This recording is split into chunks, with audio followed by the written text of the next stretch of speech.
Hi everyone, welcome back to No Sugar with Everything Krause. You just listened to our last episode about reflecting on your 2024 year, and now it is time to finally move into setting those 2025 goals. So if you did not listen to that last episode, make sure you stop this right now and go back and listen to it. It is essential to be able to move forward to this episode and to properly set those goals. Okay, so we're just going to hop right into the episode for you guys. If you are like me, sometimes goal setting can be a little bit overwhelming. It can feel, I don't know, sometimes I dread it because I'm just like, I don't feel like taking all this time. When I go to actually do it, my mind can go blank. Like it can just be a little bit overwhelming and like put pressure on things instead of letting it come naturally. So that's why we want to almost break it down for you guys. And your life has so many different things that go on, right? Yeah. There's jobs, there's family, there's like love relationships, there's friendships, there's different categories, as I like to describe, in your life. So first start by breaking down the categories of your life that you have goals that you want to achieve in. I think when you bunch everything under one roof, I look at it as like a house under one roof, that's when I get overwhelmed, at least for me. If I'm not breaking it down, everything, my mind's just like, well, I want to do this in this area and this in this area. Well, how do I'm like all over the place, right? So breaking it down to be different segments, different categories, then working on one category at a time. A great way to break it down is to think about it, like Atiri said, there's so many different things going on in your life. I always like to break it down into like a work category, and then I segment the work down. So like for me, my work goals would be EK, no sugar, TikTok shop. Those are the three things that I want to achieve things in right now. So those are my three work pillars. Personal maybe break down into like friendships, relationship with God, things I personally just want to improve on in my life. Like, so break down your categories into even smaller categories. First start with like overall big buckets, I feel like. And then when you have the buckets, you're kind of going to have a clearer picture of what goes into each bucket. And then you can even break it down further. I love the idea of giving yourself different buckets that you want to improve in, because when you have these 5 different buckets, it's a lot easier to take it one at a time. Instead of, you know, setting a personal goal and then all of a sudden I'm setting a goal for EK. And now I'm back to spiritual, and it's like, whoa, if I set all of my personal goals, I'm going to have all of them in line. I'm going to get them all out. Now I'll move on to EK. Set all of them. Exactly. It just like, it lets your mind operate easier, I feel like. No, for me, it like makes more sense in my mind. It makes me feel more organized, and they all do work together. Like personal goals can be the same almost as like work goals, but separating them, like you said, allows you to like work on one at a time and not get so jumbled. And I also think this is a good idea. So say this little process you have going of goal setting is happening over like a week span. You don't need to cram it all into like 1 hour in one day. Maybe today I'm going to really sit down and work on my personal goals. What do I want in my relationships? What do I want my friendships and my faith with God and my relationship with God? What do I want to achieve there? And only work on that. And then when you're done, put the ribbon on it and move on to the next thing, maybe the next day, so it doesn't feel so overwhelming. And I know I keep saying overwhelming, but that's like how my mind works. It's like if I just take it one bucket, I like that term, bucket, at a time, I'm able to enjoy the process a little bit more and actually be efficient with it, to the point where I know that I'm setting good goals and realistic goals, and I know that they actually make sense and they are something that I want to achieve. It's not just something I'm making up because I feel like I need to be, right? Like it's actually, there's thought behind it and there's reasoning behind it.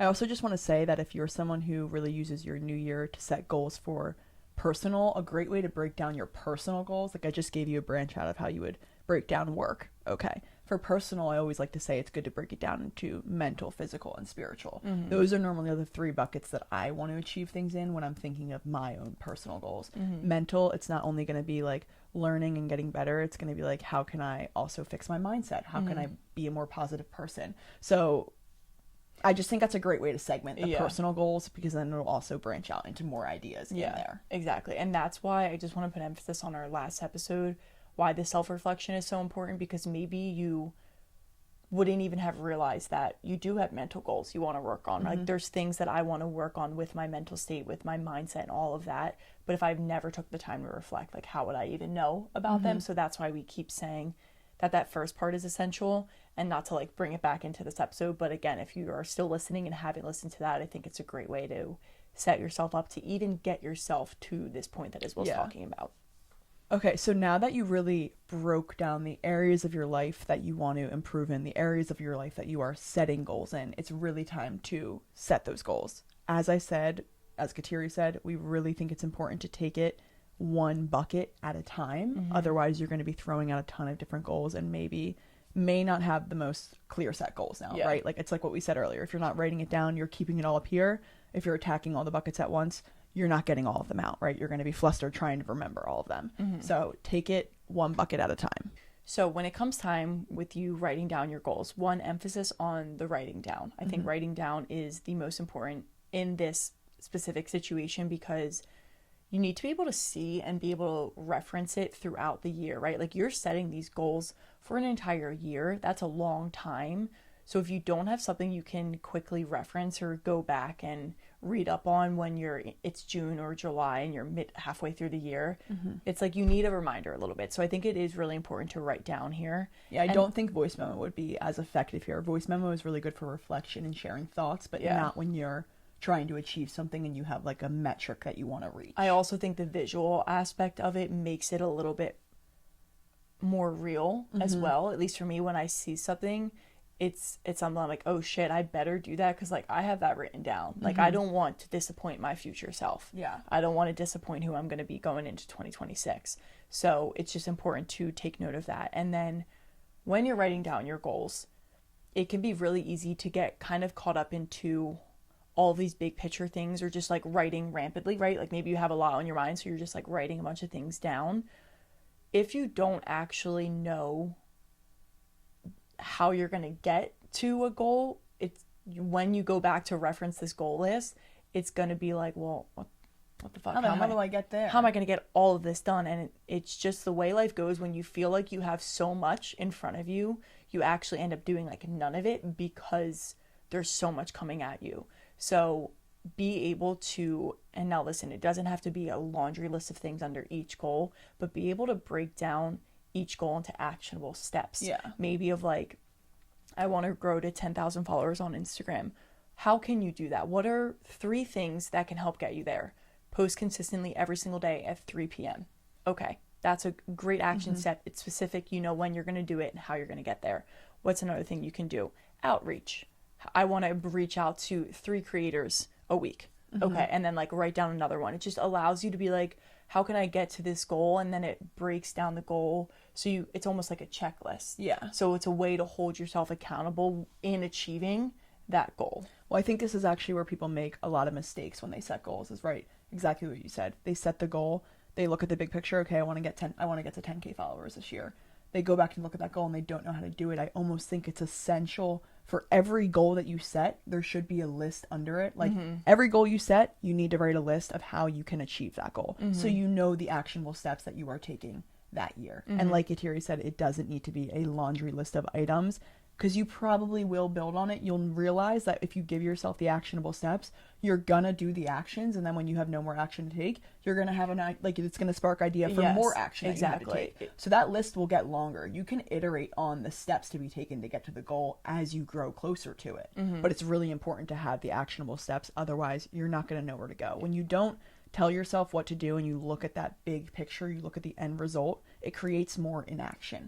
Because it's just like, well, how do I get there? It's like, you need to break it down in your mind. You can't get to the finish line without a starting line. So you need what's the base thing I can start with right now, or within like the first 2 months of the year, that's going to help me get to that finish line. So you have to look at it that way, look at it as a race, a start and a finish. And the reason we say that is I feel like that's the one thing that we really implemented that created change within EK, was we set goals of what we wanted to work on. Our first actionable step that Kateri and I set was posting every single day. Once we got the hang of posting every single day, it was okay, posting reels that we found delivered more value. Okay, now we started posting reels that deliver value. Now we're moving into monetizing and turning EK into a business. Next actionable step. So it's gonna move further and further along, but it's only because we set these actionable steps for us to take that we were able to get to where we are now. The action steps won't stay the same the whole time. Some might be like like I said, a constant rotating thing of posting every day. You're going to continuously do that.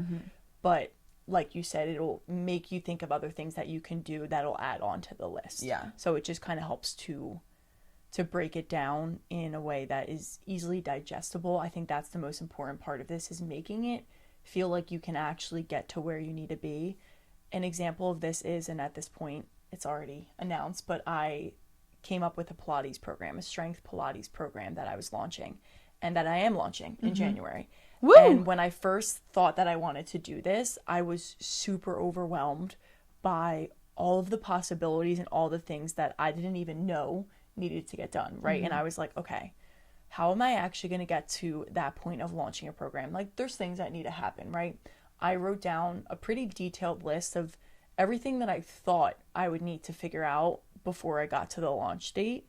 And like you said, I started checking things off the list, and that led me to being like, oh, I realized I also have to do this. So like I added it on to the action steps, and it broke down this goal of launching this program to be super digestible and be like, oh, it's actually not as, yeah, it's like a little stressful at times. Like I have to figure out a lot. I almost have to wear a lot of different hats that I've never had to wear before and figure out things I've never had to figure out. But it made it easier for me because I was learning along the way, and I was just taking it one thing at a time. I didn't try and attack it all at once, because there's a lot of moving parts that I didn't realize and I wouldn't have known without just starting. But you need to give yourself that starting point. Yeah. So that's just like an example of that was happening within like a month of a goal almost. Like I decided in the beginning of December that it was going to happen in January. So I was like, okay, quick turnaround. But you could still do it with like a year-long goal, a 6-month goal, whatever it is. But I really do feel like the only reason I got that thing up off the ground was because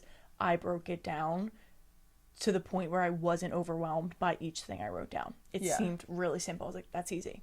Oh, you have to record 15 videos? Easy. Like, right, plan every class and start recording. Like, that's what you have to do. And take it goal by goal. I feel like the common theme with what we're saying, especially in this part of the episode, is like, we keep telling you to start with the top and then branch out. And I feel like that's the theme for everything, right? Okay, now you have your buckets. Now you're branching out under each bucket. But even under each bucket, you have certain goals, right? So if your goal is to grow closer to God, now branch out from that goal. What are the actionable steps? Now branch out from those actionable steps. Like, take each thing one at a time. Get as specific as you need to be for yourself in order to achieve it. I just feel like the main idea here is like, write it all down, then branch. Write it all down, then branch. That's so true. It's like a great way for your mind to flow instead of it getting caught up with all the thoughts and overwhelmed. It's like easier to digest. Well, and like writing down, get closer with God. Well, what does that look like for you? Because it's going to look different for you in every year, basically, if you're constantly working on that. So if you just write that down, it's like you don't even know what that means to you, but you wrote it down, then you're not actually going to work on it because you don't even know what that means.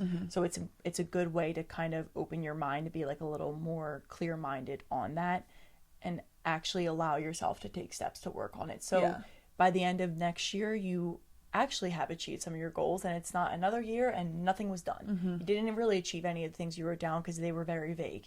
It's like they tell you to get specific for a reason. Yeah, and it's a great way to remember for the next year when you go to reflect at the end of 2025. It's a good way to remind yourself all that you have achieved, right? If you just look at that top goal, grow closer with God, and you're like, oh, I didn't achieve that. If you write a list of 10 things that you can do to achieve that and you achieved 5 of them, it's like, well, I did get halfway closer to that. Yeah, now you're at the midway point. Now you're at the midway point. Exactly. So it's a great way to recognize what you have done, to realize the steps. Because as we always say, a lot can happen in a year. A lot can happen that you oftentimes forget what you have done to work towards it. Exactly. Especially when you're constantly focusing on how you can get better. It always takes away from what you have done. Yeah. Another thing in goal setting is I just want to emphasize to set goals that you really do want to achieve. I know that sounds so silly, but like I found myself last year, I set a goal to learn Italian. Comical. Did I actually want to learn Italian, or did I just think it would be cool? Well, I didn't achieve the goal. I didn't work towards the goal at all. Clearly, I didn't really care about it. Why did I even set that goal? Because now it's making me feel like I failed in some way. Set goals that you actually want to achieve, not goals that you think you should be achieving. Yeah. Right? Society with social media, it's really easy to get caught up in all these things that you think you should be doing. Reflect on yourself and be like, is that something that's me? Do I really want to do that? Like, am I really a Pilates girl? Do I want to go and try Pilates classes? No, I'm not. Okay, I'm not going to set a goal to try Pilates 3 times a week. Exactly. You know, it's just like set goals that are true to you, that mean something to you, and that you actually want to achieve, because that's what you're really going to put your energy towards. Yeah, that's a really good point. It does sound silly to say, but you have so much outside influence from people, whether you realize it or not. So taking a moment to be like, if this isn't something I want, then I'm not putting it down because like I don't care about it. Well, and like, why would you spend time on something that like isn't really a priority? Yeah, like don't give life? your energy to things that you don't want to give your energy to. Yeah. That's okay. You're allowed to protect your peace in that way. Yeah. Okay, so last little tip or piece of advice in terms of goal setting, and this last tip is honestly the most important one, because without this, you're really not going to be able to get anywhere, and that is coming up with or focusing on your why. So like Isabel described, all of these buckets and these goals and this list, everything kind of branches off, right? The last little branch on there is what is your why behind that goal. If you don't have your why, you're not going to be able to keep going when you want to give up, when you're not feeling motivated, when you're feeling down on yourself, disappointed, upset, sad, mad, angry. There's going to be a lot of things that come up throughout the year that push you back a little bit. And if you don't have something that's going to pull you back out, you will stay in that position. And then the year will come and go and you didn't achieve it. So coming up with a why for everything, and it doesn't mean, some goals can kind of group together, right? Like maybe your personal goals all have that same overarching why. But if you don't have a why set, they really don't mean enough to you. And I often tell my personal training clients, if you don't have a why behind why you are working with me, why you want to lose weight, why you want to build muscle and tone up and sculpt and all this stuff, I'm useless to you, because I'm not going to be the one that's waking you up in the morning. I'm not going to be the one that's knocking on your door every single day. Like, the only time you have me is when I'm here, your scheduled time, right? Outside of me, if you don't have a why pulling you to where you want to go, you're not going to get there. It is really just the truth. Well, because the why is what sets your discipline into motion. The why is what allows you to be disciplined, because if you never, because sometimes you have a really strong why, right? Like, I like using weight because it's just like losing. I like using the example of losing weight because it's so common, and I feel like it's you know what, it is a goal for a lot of people. I understand most that. Tangible too. It's like very measurable. And a lot of you probably do have a why, but if you don't ever address the why, even if it's, I want to look better in that pair of jeans that I love, that's okay. Admit it to yourself. But if you don't have that why when that alarm goes off in the morning, you are more likely to fail. Like, what kicks your discipline into motion is the why. When I look in the mirror and I'm unhappy with myself and I'm like, I hate this feeling, I want to feel good in my body mentally and physically, that's my why. That's what gets me out of bed when that alarm goes off. When I don't want to go, I'm like, I know I'm going to be so happy that I did this, and it's going to actively bring me closer to my goal because I thought of that why. Exactly. So like the why is the reason behind, like, I don't know, it's literally what kickstarts you into motion. It's like how you are going to get through all of these steps, because it is a lot on your plate, and it is, achieving your goals is work. And in order to stay motivated to do the work, you need to be disciplined. Yeah. And the only way to be disciplined is with a why. I think the difference between motivation and discipline is having that why, because you won't always be disciplined, you won't always be motivated, but you'll always have your why, which will help you always learn, like, it'll have that discipline. It'll build that discipline habit, because it'll even keep you more motivated. Yeah, no, like, people always struggle with motivation. They work hand in hand, but there's so many times where you won't be motivated, but that's when you need to pull on the discipline. And I also want to point out that the why can be a feeling too. It doesn't have to be this physical thing of maybe like, oh, how you look on the outside, but maybe it's how you, for going off of the losing weight goal, maybe it's how you feel in that your favorite pair of jeans. Maybe you're just not feeling like they fit right. I want to wake up, or I want to put those on and I want to feel confident. I want to feel sexy. I want to feel strong, or like tap into a feeling, tap into the emotional aspect of it, because when you pull the emotions into it, that's really when, at least for me, when I pull on like my emotional heartstrings when it comes to something, that's when my discipline is unshakable. Like that's when I'm just like, no. And this is like a funny example. The other night I was literally getting ready to go to bed. It was like 10:30. I was grabbing my water bottle. I left downstairs. I go downstairs, I see a bag of chips there, like the potato ones from Trader Joe's. And I'm like, ooh, those look so good right now. And I literally put my hand in the bag. I felt the potato chips, and I was like, for a split second, I pulled on the emotional heartstring of, I've been really trying to not, I don't want to eat that close to going to bed, and I've been trying to get better sleep because I've not been great lately. And I pulled on that like emotional attachment I have to why I want to do that. And it literally, I pulled my hand out of the bag and was like, that's stupid. It's not worth it. Like, you don't need to do that. And like, I'm not saying you can't eat the potato chips. Like, they're clean potato chips. I'm good with them, but maybe don't eat them at 10:30 at night. Like, maybe have them a little bit earlier in the night so it's not messing with my goal of getting better quality sleep. Yeah. So I had to pull on that to be able to get myself out of it, because you know how quickly you can stick your hand in a bag of chips and shove it in your mouth. You're not even thinking before it's in your mouth. So it was like that moment I really had to tap into that, and I'm happy that I tapped into it. And listen, it doesn't always work, but it was a way to get me out of it and get my hand literally physically out of the bag of chips. I'm almost realizing that the why has to be emotional, because there is emotion tied to every goal, whether you realize it or not. You want to achieve that goal for a reason, and it's deeper than just, because of the achievement. There's a feeling that you want to feel. So there's always going to be emotion attached to a goal. Well, because goals come from pain points. Yeah, they come from pain points. Yeah. Oh, that's a great point. It does come from a pain point. It's an area you want to improve in. You want to change. Yeah, you want to change for a reason. So if you tap into that emotion, you're going to become unshakable. Like what you just said, every time I bring the emotion into it, I do not fail. Yeah. I do not fail. Exactly. And it makes you become your own accountability partner. Not everyone is going to have someone else to lean on, and you might not want to. Like, maybe I know we keep saying about with losing weight, sometimes that's a very personal journey, and you don't want to share with the person next to you, I'm trying to lose weight. Maybe they don't need to know that information about you. So it's like, how do you have an accountability partner to like help you in that?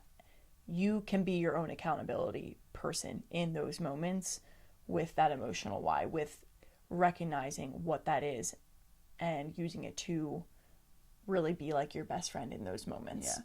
Honestly, weight loss, I know we keep mentioning it, but it is such a great example of like how emotional it is, because losing weight, particularly for me, is far more than just like what I look like to other people. It normally taps into the emotional feeling I have. Like when I go out for New Year's and I don't feel good in my own skin, in the skirt I'm wearing, in the jacket, and I'm feeling insecure all night. That's a really shitty feeling to feel. I never want to feel that way again. Yeah. That's the emotion, is like, that made me feel terrible about myself. I never want to go back to that place. I want to grow from there. I want to get better. I am not going to feel that way in 2025. And when you tap into that emotion, things get done. So yeah, because if you're not feeling good, if you're not feeling your best, it doesn't matter what other people say. Like if they're hyping you up, or taking it outside of like physical aspect, and if someone's like telling you great job, you crushed it, but you don't feel accomplished, you don't feel like you achieved what you wanted to, it doesn't matter what they say, because deep down, like, you are your own worst enemy. You're going to be being like, oh,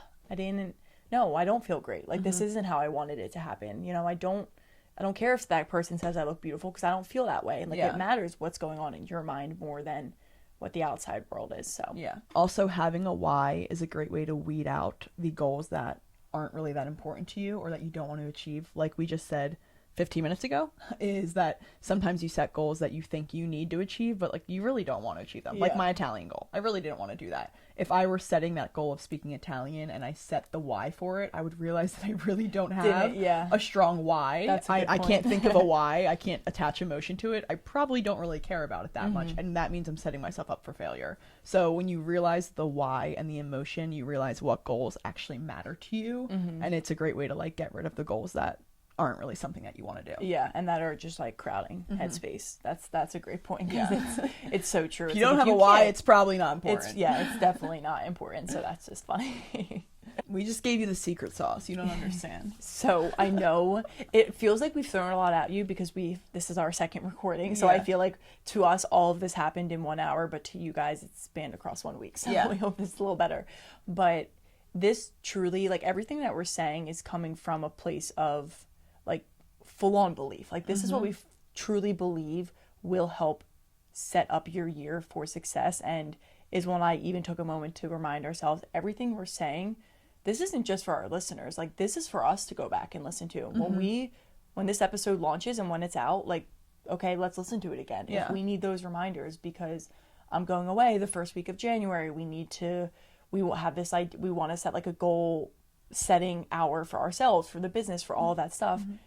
we're in this mode now, but where are we going to be in 2 weeks from now? Yeah. So we are also doing this for us as well. Yeah, So no, 100%. And it's because we truly believe in it, and we know that this is what's going to help us. So that's why we're sharing it with you, and that's why, as you can maybe see on the video, or maybe you're just hearing in our voices, why we're so passionate about it and really care about sharing it with you guys in kind of this little series that we're doing going into the new year, and why we're like, boom, let's just go, let's just give it to them, because we want you guys to be successful in your goals. We want you to have an amazing year, and we want you to be able to achieve what you want to achieve. Mm-hmm. So we hope you guys enjoyed this episode and just were able to gain the value that we provided from it. And I know that I'm already like, wow, this was great. I needed to hear this. Even though I'm the one saying it, I also needed to be the one to hear it, like hearing Isabel talk. But wait, I also want to say real quick, though, that if you need to listen to this episode over again, listen to it again, because right now, having this conversation, I feel very motivated to go set those goals. I feel very clear-minded to sit down for an hour and write them all out. So I feel like this is a great way to really get in the headspace. So obviously you just listened to the episode, but if you know tomorrow you are going to do that goal setting, set an extra 30 minutes aside to refresh your mind of what you're supposed to do, of what's going to work, so that you get in the headspace. You're clear-minded on how to go about it, right? You're not flustered with a ton of other things going on, and then you can just sit down and get right into it. Mm-hmm. I know that normally works for me. Like, I literally want to go set goals right now. We obviously can't, so I'm going to listen to these episodes right before I do my personal goal setting to make sure I'm following this template, because it is a blueprint. Kateri and I always say we're not here to preach, but we have, I've read like some great business books. I've watched a lot of videos, listened to a lot of podcasts of how these successful people go about it. And these are the tips that we pulled that almost every single one of them said that will set you up for success. And it's time to take control of your life. It's time to really achieve the things. I know I am personally tired of setting goals and not achieving them. 2024, I saw us implement these steps partially, not even fully, and my life has changed. Your life has changed. Exactly. What's going to happen in 2025 now? Because I'm implementing these to the max, and I can't wait to be in a completely different position at the end of 2025. Exactly. Are you going to meet us there, or are you not? So it's up to you. It literally is up to you. Yeah, we can't be side by side with you every single day, although like that would be fun. We can't do that. So one goal, I'll let you in on a little insight that we have personally is, well, business-wise in a sense, is monetize our YouTube page, right? We're trying to get to 1,000 subscribers on YouTube. Right now, that feels like a big goal away, but we're breaking that down. One way we're breaking it down is by asking you guys to do these next couple things that are really, really simple, that are going to help get us to the next level and get to where we want to be by the end of 2025 and going into 2026. So sis, share them with them. What can they do to help us achieve that goal? Because you guys are a part of that. You don't know it, but you are. You are a part of it. Subscribe to this YouTube channel, please. Please like this video, comment on this video, share this video with a friend who needs to hear the message, or just send it to yourself over text message. I do that all the time. Just share it to interact with us. Follow us on everything Krause. Follow us on No Sugar Pod. Just constantly be interacting with our page. Feel free to DM us any questions. Really use us as your guides. That is what we are here for. We don't just come on to talk for ourselves. We come on to talk for you guys. So your support means the world for us and would really help us achieve that goal that Kateri just said. Like we said, this is an action step to get to that goal, is asking you guys to do this. So please, from the bottom of our heart, please interact with us. We don't care if you get sick of hearing it. We're not going to stop asking. So well, we hope you guys enjoyed this episode. I know I enjoyed sharing this and having this conversation with Isabel, so I hope you guys were able to gain the value that we were able to gain from it just by listening to our own selves talk. And we hope you have an amazing new year, a healthy, a happy new year, a prosperous and abundant, just an absolutely beautiful year in whatever it looks like for you. And we will see you next time.